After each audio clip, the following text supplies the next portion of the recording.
За сайн байцгаана уу. Монголын шүүгчдийн холбооны эрхлэн бэлтгэдэг ярьж буй хууль нэвтрүүлэг ээж дугаар эхэлж байна. За өнөөдрийн дугаарт өргөсөн зочноо танилцуулъя. Төв аймагт Хэрнэрийн анхшны шүүгч Мөнх Бүрэн. За хууль судлаач Галуутар бид хоёр та бүхэнтэй ярилцсан. Дашийн Мөнх Бүрэн 1986-аас 1996 онд Дундгой аймгийн 10 жилийн 1-р сургуулийг төгссөн.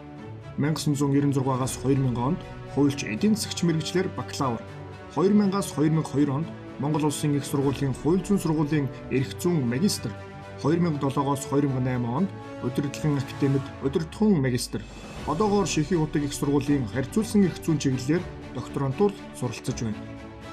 2001-ээс 2004 онд Globe International төрийн бус байгууллагад судлаач, 2004 онд газрын харилцаа геодит зураг зүүн газарт улсын бүртгэгч, 2004-өөс 2016 онд Globe International төв төрийн бус байгууллагын гүйцэтгэх захирал, хуульч өмгөөлөгч, 2016-аас 2017 онд Сонгон хайрхан дүүргийн иргэний хэргийн анхны шатны шүүхийн шүүгч, 2017-оос 2024 онд Төв аймаг дахь Сум дундын иргэний хэргийн анхны шатны шүүхийн шүүгч, 2025 оноос Төв аймаг дахь Сум дундын анхны шатны шүүхийн шүүгчээр ажиллаж байна.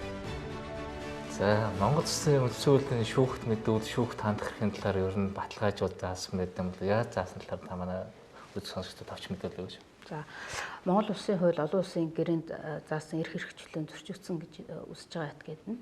За уул эрхийг хамгаалуулахар шүүхэд хандах, за өмгөөлөл хууль зүйн тусалцаа авах, за бусдын хууль бусаар учруулсан охирлыг нөхөн төлөвлөхөөр шаардах, за нотлох баримтыг шалгуулах, за өмгөөлөх одоо өөрийгөө өмгөөлөх, за шудрах шүүхээр шүүлгэх, за шийдвэрт гомдол гарах юм эрхүүдтэй үндсэн хуулиар баталгаажуулсан. Энэ бол шүүхэд мэдүүлэх эрх бол үндсэндээ үндсэн хүний одоо үндсэн эрх гэж тооцогддог.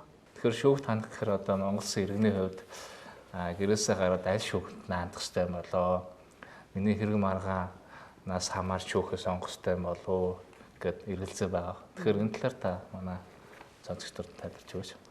За хэрэг маргааныг бол эрүүгийн иргэний захиргааны гэсэн тухайн төрлийн хэргийг дагнан шийдвэрлэж байгаа, шүүхүү тариалан шийдвэрлэж байгаа. За иргэний хэргийн тухайд бол нутаг дэвсгэрийн харьяаллаар буюу хариуцагчийн оршин суугын хаягийн нутаг дэвсгэрийн харьяаллаар бол хэмжлэг гаргадаг. Тухайлах юм бол одоо та өөрийнхөө эрхийг зөрчигдсөн гэж үзэх юм бол хариуцагчаар тодорхойлж буй этгээдийнхээ амьдарж байгаа оршин сууж байгаа хаягаар. За хэрвээ хуулийн этгээд байх юм бол түүний үйл ажиллагаа явуулдаг мөн удирдах байгууллага байгаа дэр одоо хаягийг харьяалах тэр нутаг дэвсгэрийнх нь шүүхэд одоо хэмжлэг гаргана гэсэн үг. За энд бол бас нэг шүүхэд онцгой харьяаллын тухай зохицуулсан байгаа. Шүүхийн онцгой харьяалал. Үйл хөдлөлийн төрөнгөтэй холбоотой буюу эд төрөнгийн битэмжлийг нийлгэх тухайн хэмжлэгийг тухайн эд төрөнгө байгаа газрын шүүхэд. Гадаад улсын нутаг дэвсгэр дээр байгаа Монгол улсын иргэн хуулийн этгээдтэй холбоотой нэхэмжлийг нэхэмжлэгчийн оршин суугаа газрын эсвэл хариуцагчийн төрөнгийн байгаа газрын шүүхэд.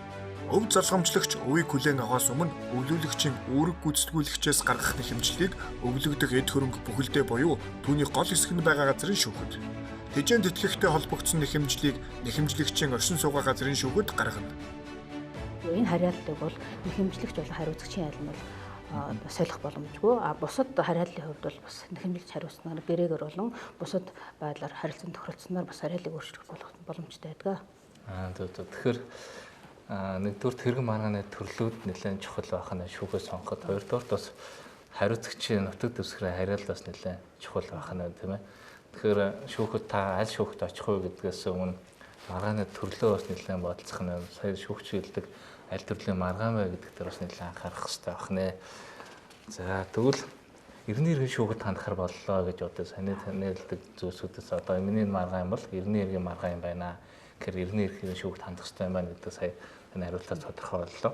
Тэр шүүхэд хандахдаа би одоо гомдож байгаа зүйлээ бичээд авчих хэрэгтэй юм болов. Ер нь шүүхэд өгөх материал ямар байх ёстой вэ? Иргэний хэрэг шүүхэд хэн шийдвэрлэх тухай хууль гэж хуулиар бол одоо иргэний шүүхэд та ямар маргааныг ямар одоо асуудлаар хандах вэ гэдэг үндсэндээ зохицуулж өгсөн. Өөрөөр хэлэх юм бол иргэний хуульд иргэний хэрэг шүүхэд хэн шийдвэрлэх тухай хууль зааснаар бол таны эдийн бодлон эдийн бас баялагтай холбоотой эрх зөрчигдсөн гэж үзэх юм бол одоо тухайн маргааны оролцогч талууд нь хэмжлэл гаргана.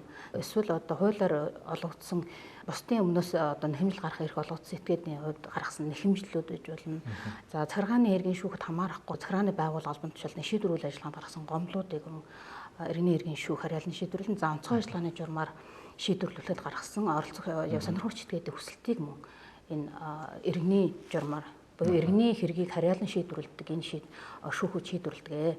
Тэгэхээр сая нөгөө онцгой ажиллагаа гэдэг хэлэхээр манай үзэх сонсогчдоос бас сонсогч юм да онцгой гэхээр нэлээд сүртэй сонсогддог. Энэ ямар төрлийн маргаа гардаг юм бэ? За онцгой ажиллагаагаар хянан шийдвэрлэдэг маргаанууд нь бол нэг талдаа одоо хэмжлэгч өөрийн зөрчигдсөн эрхийг сэргийлэхийн тулд шүүхэд хандаж байгаа хариуцагчгүй одоо маргаан байдаг. Өөрөөр хэлэх юм бол эрх зүйн ач холбогдолгүй үйл явдлыг тогтоолохоор шүүхэд хандаж болно. Тухайлбал юм бол одоо хүн ажилласан жилээ тогтоолгож болно тийм ээ. Тэтгэвэр тэтгэмж тогтоолохын тулд одоо ажилласан жил нь тогтоогдох байх юм бол нотлох хоримтой бүрдүүлээ шүүхэд хандсанаар энэ ажиллагаа хийгддэг. За мөн одоо гэрэлтийн хүчин төгөлдөр бусад тоосох ч юм уу одоо энэ дандаа хариуцагчгүй маргаануудыг онцгой ажиллагааны журмаар шүүх өөрийн санаачлаар нотлох хоримтой бүрдүүлэх зарчмаар ингэж ажилладаг учраас энэ бол онцгой ажиллагааны журмаар хянан шийдвэрлэдэг маргаан гэж тодорхойлогдсон. Тэгэхээр шүүхт хандахаар заавал нэг талд нь буруутай этгээд ч юм уу хариуцагч бас байна гэсэн үг биш. Шүүхөөр шийдвэрлэхтэй асуудал бас байдаг. Хувь зүйн хувьд бол онцгой ажиллагааны журмаар гэдэг 54-ний тэрний процессын хувьд бас тодорхой заагаад өгсөн тийм ээ. За дараагийн өөр нэг асуулт юу гэхээр жишээ нь хувьчтын дунд тийм яриа сонсчихсан л та. Иргэнэргийн анх шүтнэ шүүхэд материал өгөхөөр бараг авдаггүй ер нь авахлах юм бол нэлээд амжилттай. Тэгэхээр шүүх ер нь ямар тохиолдолд материалыг авдаггүй юм бэ? Энэ талаар та хэлж өгөөч. За шүүхэд мэдүүлэх энэ үндсэн хуулиар баталгаажсан үндсэн эрхийг хэрэгжүүлэхэд бол шүүхийн үйл ажиллагаа одоо аль нэг шүүхийг бол одоо буруутай зүвтэй гэж ярих нь бол одоо байх боломж үзүүлээ. Харин иргэний хэрэг шүүхэд хэн шийдвэрлэх тухай хуульд одоо нэхэмжлийн хүлээн авахаас татгалзах үндслүүдийг одоо тоочид заасан байгаа юм. За энэ үндслүүдээр юу гэдэг вэ гэхээр хэргийн харьяал зөрчсөн байх юм бол за шүүхийн харьяал зөрчсөн байх юм бол тийм үү. За урьдчилан шийдвэрлэх ажиллагааны журмаа зөрчсөн байвал эсвэл эрх зүйн чадамжгүй этгээд нэхэмжил гаргачихсан. За эсвэл тухайн этгээдийг төлөөлөх эрэхгүй этгээд нэхэмжил гаргасан тийм ээ. За эсвэл тухайн маргааж байгаа үйл баримт одоо маргааны зүйлтэй холбоотой өмнө хүчин төгөлдөр гарсан шийдвэрт шүүхийн арбитрийн шийдвэртээ эсвэл хэмжлэг хүлээж авахаас татгалзсан шүүгчийн захирамжтны шүүхийн тогтоолтой гэдэг юм уу. За аль эсвэл тухайн маргааж байгаа асуудлын үндэслэлийн талаар одоо хэргийг одоо шүүхээр шийдвэрлэж байгаа эсвэл маргааны үйл баримттай холбоотой хэргийг эрүүгийн журмаар шийдвэрлэж байгаа. Эсвэл одоо хэмжлийн бүрдүүлбэр хангаагүйгээр ийм үндслүүдээр татгалздаг. Тэгэхээр энд нөгөө нэхэмжлийн бүрдүүлбэр түрүү асуугаад үлдсэн тийм ээ. Нэхэмжлийн бүрдүүлбэр гэдэг чинь ордог гэхлээр аль шүүхэд энэ нэхэмжлийг гаргаж байгаа. Нэхэмжлэгч тэгээд ямар эрхээ зөрчигдсөн гэдэг өөрийнхөө эрхийг зөрчигдсөн гэдэг нэхэмжлэх болоод орж ирж байгаа тэгээд маань өөрийнхөө овг нэр ургийн овг одоо эцэг эхийн нэр өөрийн нэр тийм ээ. За оршин суугаа хаяг одоо шүүхээс холбогдох одоо цахим болон бусад мэдээллүүд ингээд өгсөн.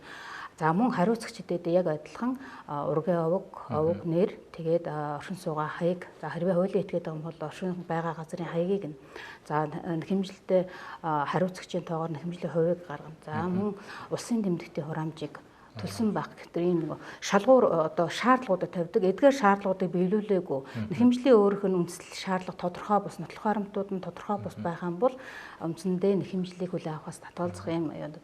За нэхэмжлийг хүлээн авахаас татгалзаж байна гэдэг нь бол шүүхэд мэдүүлэх эрхийг бол хязгаарлаж байгаа зүйл биш. Энэ зөрчлүүдтэй арилгаа дахин нэхэмжил гаргахад энэ захирамж шийдвэр бол саад болдоггүй гэдэг. Аль зөрчил гаргасныг яаж мэдгүй шүүгч хэлж өгөх үү? За энэ ямар зөрчил гаргасан бэ гэдгийг шүүгч одоо ийм зөрчилтэй ийм үндслүүдээр тий хууль заасан ийм үндслүүд байгаа учраас одоо нэхэмжлийг хүлээн авах боломжгүй байна. Нэхэмжлийн хүлээн авахаас татгалзлаа гэсэн шүүгчийн захирамж гардаг.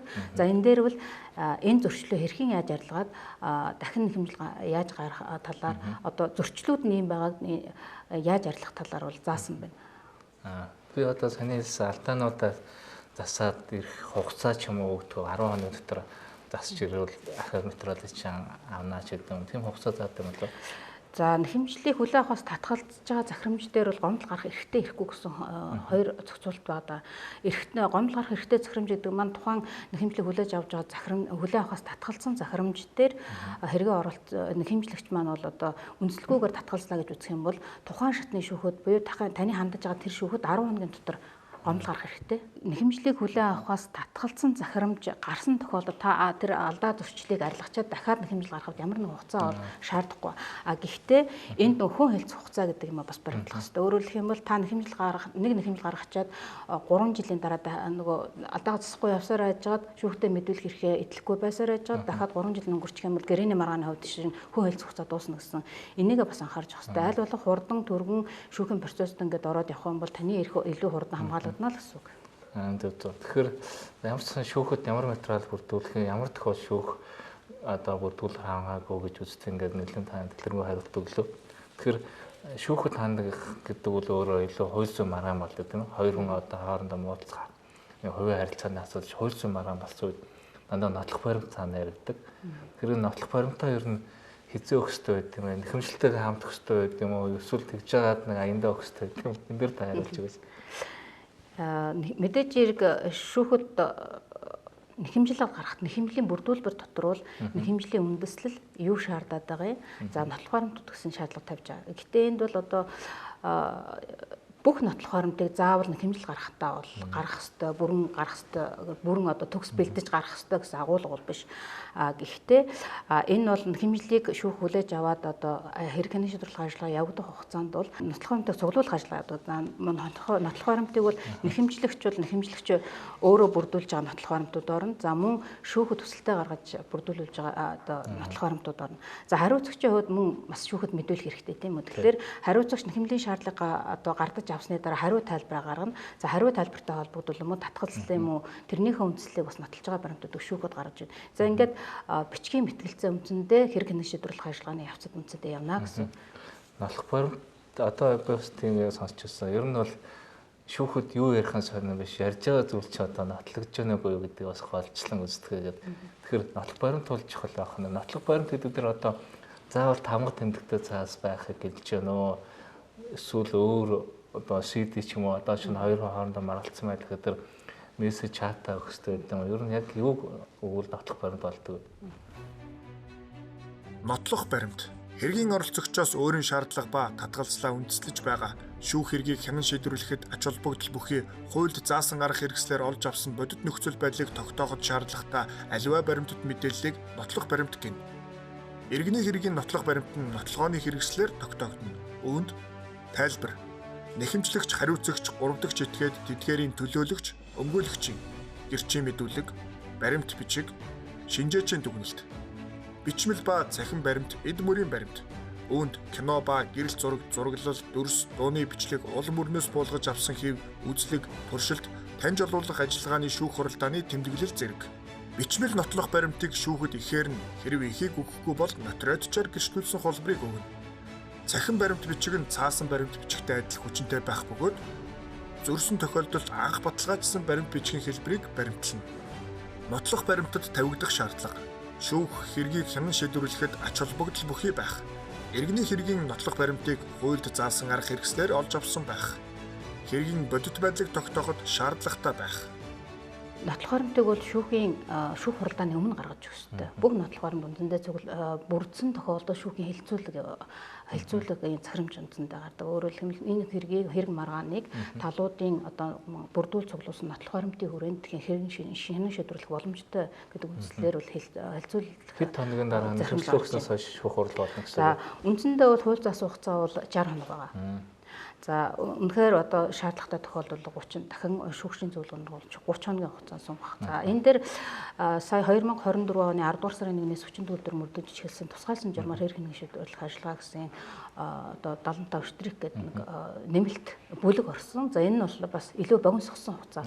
Тодорхой маргаанууд дээр нэхэмжил гаргаснаас хойш нэхэмжлийг гардуулах бол ингээд бүх хариу тайлбар хугацаа энэ мэтгэлцээ нөгөө бичгийн мэтгэлцээнүүд явах хугацааг бол бас нэлээд хугацааг нь богиносгож өгсөн. За тэр хугацаагаар бол нийтдээ 45 хоног гэсэн ийм зохицуулалт орж ирсэн. Бас одоо иргэдэд зарим асуудлаар зөвлөгөө өгч яхад бас тийм яриа гарч юу гэхээр ер нь найдвартын дээр олон шүүхэд энэ нэхэмжлээ бүгдэнд нь авчиж өгчүүл яад юм бэ. Тэгэхээр ер нь нэг асуудлаараа нэг одоо үндслээр зэрэг хэд хэдэн шүүхэд юм хоёр шүүхэд нэхэмжлээ өгч болт юм болоо. За нэг үндслээр бол хэд хэдэн шүүхэд хэмжил гаргахыг үндсэндээ сая миний яриад байгаа хэмжлийг хүлээн авахаас татгалз гомцолт орж байгаа. Өөрөөр хэлэх юм бол одоо аль нэг дүүргийн шүүхэд хэмжил гаргачаад дараа нь одоо аль нэг орон нутгийн шүүхэд хэмжил гаргаж болохгүй. Яг тэгэхээр энэ бол нэг л маргааныг нэг удаа шийднэ гэсэн үндсэн зарчим үйлчилнэ л гэсэн. Зөв зөв. За тэгэхээр бол найдвартай хэрэгдэг ойлголт шиг шүүхээ зөв сонгож нотлох баримтаа сайн бодуулж өгөх асуудал юм байна тийм ээ. Тэгэхээр шүүх болгоом бол адилхан нэг л иргэний хэрэг шүүх шийдэх хуулийг барьж байгаа учраас тэр дүүргийн шүүх илүү сайн байна гэсэн ойлголт байхгүй бах тийм ээ. Хуульд бүгд захирагдж байгаа шүү дээ. Шүүхэд захирагдана, иргэнч захирагдана. Шүүхийн үйлчилгээн дээр бас мөн нөгөө сайн муугуудыг хаслуулдаг бас яриад байдаг тийм ээ. Тэгэхээр шүүх өөрөө хүртээмжтэй үйлчлэгээ илүү иргэнд ойртуулахын тулд шүүх юм одоо цахимжилтын тэр одоо бодлогоо тодорхойлоод явж байна. 2022 онд Алсын хараа 2050 гэдэг хөтөлбөр Монгол улсын одоо урт хугацааны хөтөлбөр батлагдсан тийм. За энд бол одоо шүүхийн үйлчилгээг үйл ажиллагааны цахим технологи нэвтрүүлэх, үйл ажиллагаа шуурхай хүртээмжтэй болгох, одоо чирэгдлэгөө олох гэсэн юм агуулгатай үндсэндээ бодлого боловсруулах. За энэ хүрээндээ шүүхийн ерөнхий зөвлөл бол шүүхт мэдээллийн технологи, шүүхийн үйлчилгээ удирдлагын шин одоо хэлбэрийг нэвтрүүлэх нэгдсэн бодлого гэдэг бичиг баримтыг боловсруулад шүүхийн одоо шүүхтэр хэрэглэгдэжсэн тэр 20 гаруй тэр програмыг шинжилээд нэгдсэн нэг тийм платформтой болох гэдэг ингээд бүх ажиллагаа бол яваад одоо ингээд туршилтын шатанд орцсон явж байна. Тэгэхээр энэ нөгөө шүүхэд мэдүүлэх эрх маань одоо зөвхөн нөгөө иргэн зааваа шүүхтээр өөрөө бичлэн ирж эсвэл одоо шуудангаар ингэж ирүүлдэг энэ тогтолцоог бол хальж илүү ойртуулж нөгөө ирэндээ үйлчлэг ойртуулахын тулд одоо цахим хэлбэрийг бол одоо үйлчлэг нэвтрүүлэх гэдэг шүү дээ. Одоо цахимаар одоо нэвтрүүлэхийн тулд энэ хэмжлээ ямар байдлаар шүүхэд өгөх юм бэ гэдэг энэ зохицуултууд бол одоо процессын хуулиудад орж эхэлж байна. Сая бол 2024 оны 6 дугаар сард бол одоо яг шүүхэд ямар байдлаар хандаж болох юм бэ гэдэг талаар бол нэмэлт өөрчлөлт ороод одоо 25 оны 1-р сарын 1-ээс эхлээс хүчин төвлөр мөрдөгдөж байна л да. Тэр шүүх улам илүү хүртээмжтэй болох чиглэлийн ажлууд бол их хэлсэн хийгдээд явж байгаа юм байна. За хоёулаа үндсэн нөгөө хэрэг маргааны асуудлаараа буцаад оръё. За анхшдын шүүхээр асуудлаа шийдвэрлэлээ буюу хэрэгээ шийдвэрлэлээ.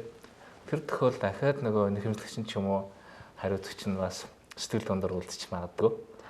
Тэгэхээр энэ тохиолдолд хаана дав заалдах гомд гарах ёстой. Ер нь ямар хугацааны дотор шийдвэрээ сонсоод маргааш нь дав заалдах ёстой юм уу? Хэзээ дав заалдах ёстой юм бэ?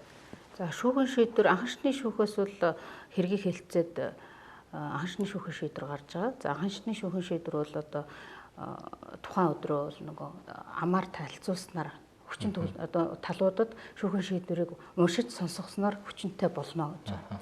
За харин бичгийн хэлбэрт бууж одоо бичгийн хэлбэрээр талуудад ингээ гардуулгадснаас хойш 14 хоногийн дотор бол давзаалт гомдол гаргахыг эрхтэй байдаг. Өөрөөр хэлэх юм бол тухайн хариаллах одоо дээд давзаалагчны шүүхтэй 14 хоногийн дотор гарна. За энэ хугацааг хэтрүүлснээс болоод зарим одоо хэрэг маргааны оролцогч талууд буюу нэхэмжлэгч, хариуцагч, 3 дахь шид гэдэг тийм ээ.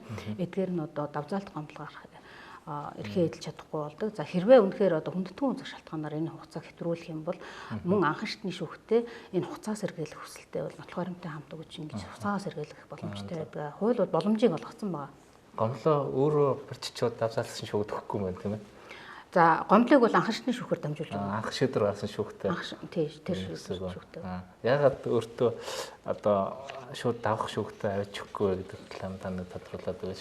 Анхшдны шүүхтэр шийдвэр маань архивлагдаж байгаа шүү дээ. Хэрвээ одоо давзаалт гомдол гарах хугацаа дууссан байх юм бол анхшдны шүүх архивлна.